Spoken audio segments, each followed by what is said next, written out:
On y va.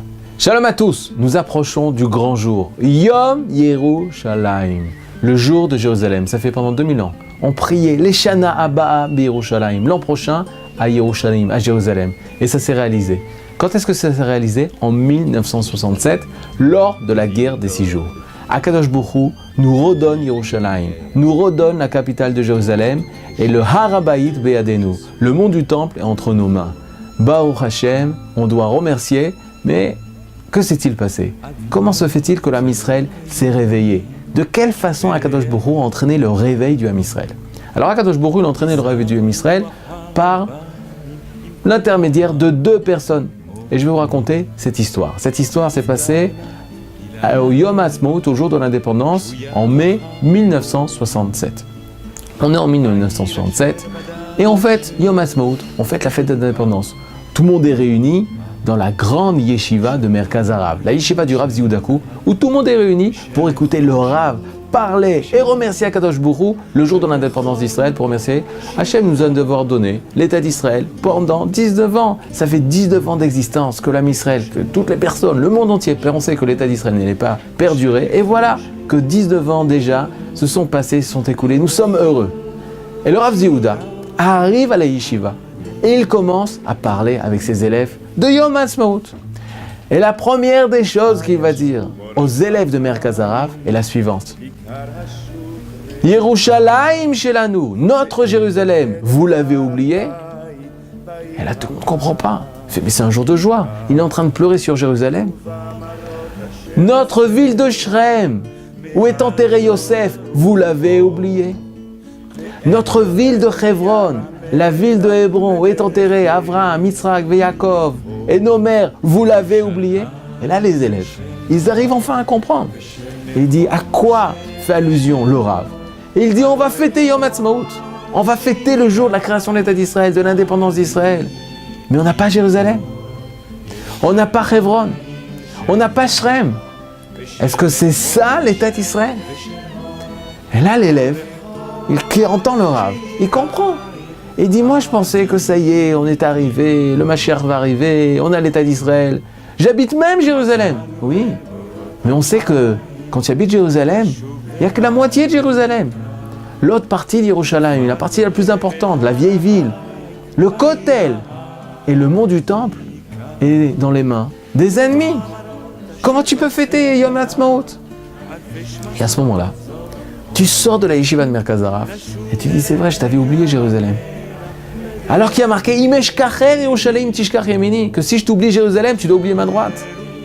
Comment j'ai pu oublier Yerushalayim? Comment j'ai pu oublier Jérusalem?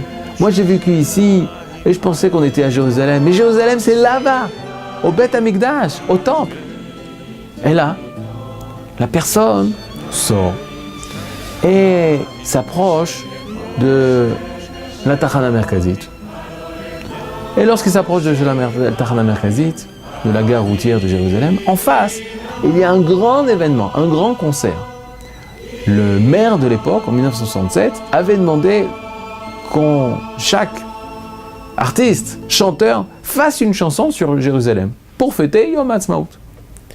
Et là se lève une femme avec sa guitare et qui commence à jouer une mélodie et chanter le chant Yerushalayim shel zahav veshel nechoshet veshel or, la chanson Jérusalem d'or et de lumière.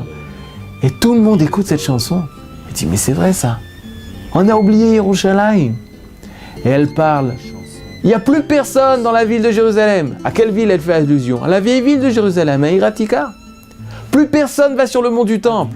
À qui elle fait allusion? Elle fait allusion au mont du temple, du Beth Amikdash, que ça fait 19 ans qu'on a l'État d'Israël, mais on n'a pas le mont du temple, on n'a pas la vraie Jérusalem. Et là, tu sors du concert.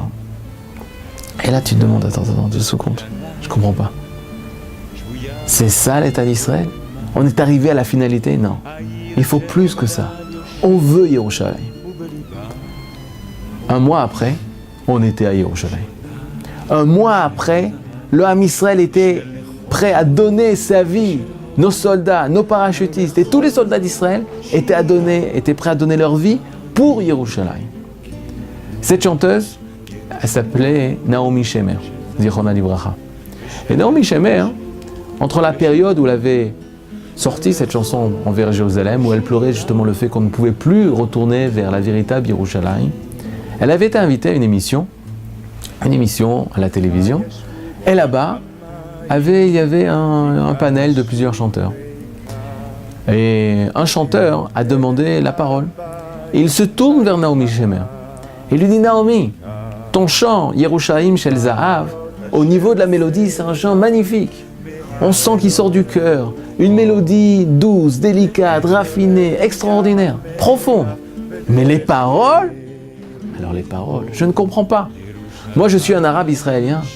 Et lorsque tu dis qu'il n'y a personne à Jérusalem, il y a des gens, les Jordaniens. Lorsque tu dis qu'il n'y a personne qui monte sur le mont du Temple, il y a des personnes, les Jordaniens.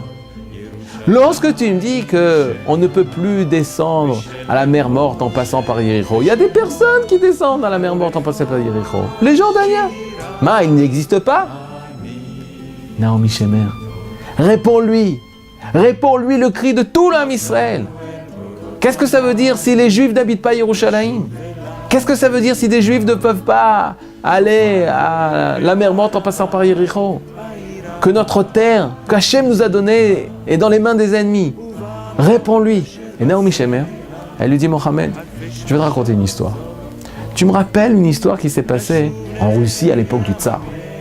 En Russie à l'époque du Tsar, il y avait le Tsar qui faisait les guerres. Et il avait un général qui était tout le temps avec lui dans ces guerres. Ça faisait déjà 40 ans qu'il était au service du Tsar, du roi de Russie. Et un beau jour, il vient voir le Tsar, il lui dit, mon cher roi, j'ai donné ma vie pour toi, ça fait déjà 40 ans que je suis dans ton armée. Je veux recevoir ma solde et retourner dans mon village pour pouvoir me marier, avoir des enfants, avoir une femme et des enfants. Le Tsar lui dit, tu as raison, tu as été fidèle, voilà ta solde. Et ce même soldat dit, Naomi Shemer, rentre chez lui à la maison. Lorsqu'il rentre dans son village d'enfance, tout le monde l'accueille avec les applaudissements, le héros, etc., etc. Et on lui trouve un chidour. Il va se marier, sauf, il va se marier. Ça faisait 40 ans qu'il attendait de pouvoir vivre avec sa femme. Et voilà, il se marie et commence la vie familiale avec sa nouvelle femme. Et un beau jour, on frappe à la porte. Toc, toc, toc, toc. Il ouvre et il voit son ancien colonel qui vient le chercher. Il lui dit, bon général, le tsar a besoin de toi. Reprends ton sabre, reprends ton épée, reprends ton uniforme. Le tsar, l'armée du tsar a besoin de toi. Et à ce moment-là, dit Naomi Shemer, il remet son uniforme, il reprend son épée, il repart au combat. 10 jours de combat, 20 jours de combat. Après le tsar, le général, il est dans sa tente, il pleut dehors, et il commence à pleurer. Et son colonel vient le voir, il fait « Mais qu'est-ce qui se passe ?» Et là, le général lui raconte toute son histoire. Ça faisait 40 ans, j'ai demandé ma solde, je suis revenu, je me suis enfin marié. Et le colonel dit « Mais alors pourquoi tu pleures ?» Il fait « Parce que j'ai laissé ma femme toute seule. Il n'y a personne pour s'occuper d'elle. Elle est toute seule, il n'y a personne pour être avec elle. » Et Naomi Shemer dit « Mohamed, tu entends ce que je vais te dire maintenant? Le colonel, il a voulu faire comme toi. Il a voulu le rassurer. Il a voulu le consoler. Il lui dit « Mon général, ne vous inquiétez pas. Votre femme, je suis sûr qu'elle n'est pas seule.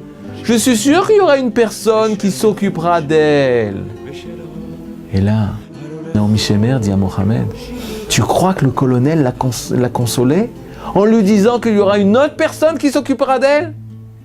C'est la même chose qui s'est passée. Ce que tu m'as dit ne nous consolera pas. Tant que des Juifs ne seront pas de retour à Yerushalayim, alors on ne sera pas consolé. Baruch Hashem, Naomi Shemer, Baruch Hashem, Arav Yehuda Cohen Cook, ils ont su transmettre en Israël l'importance de Yerushalayim et éveiller tout l'homme Israël dans le Kodesh et dans le Chol, à vouloir retourner vers le centre de la naissance du peuple d'Israël, Yerushalayim. Que vous ayez un Yom Yerushalayim rempli de joie pour vous, pour toutes vos familles et pour tout l'homme Israël. Amen, Ken Yiratzon.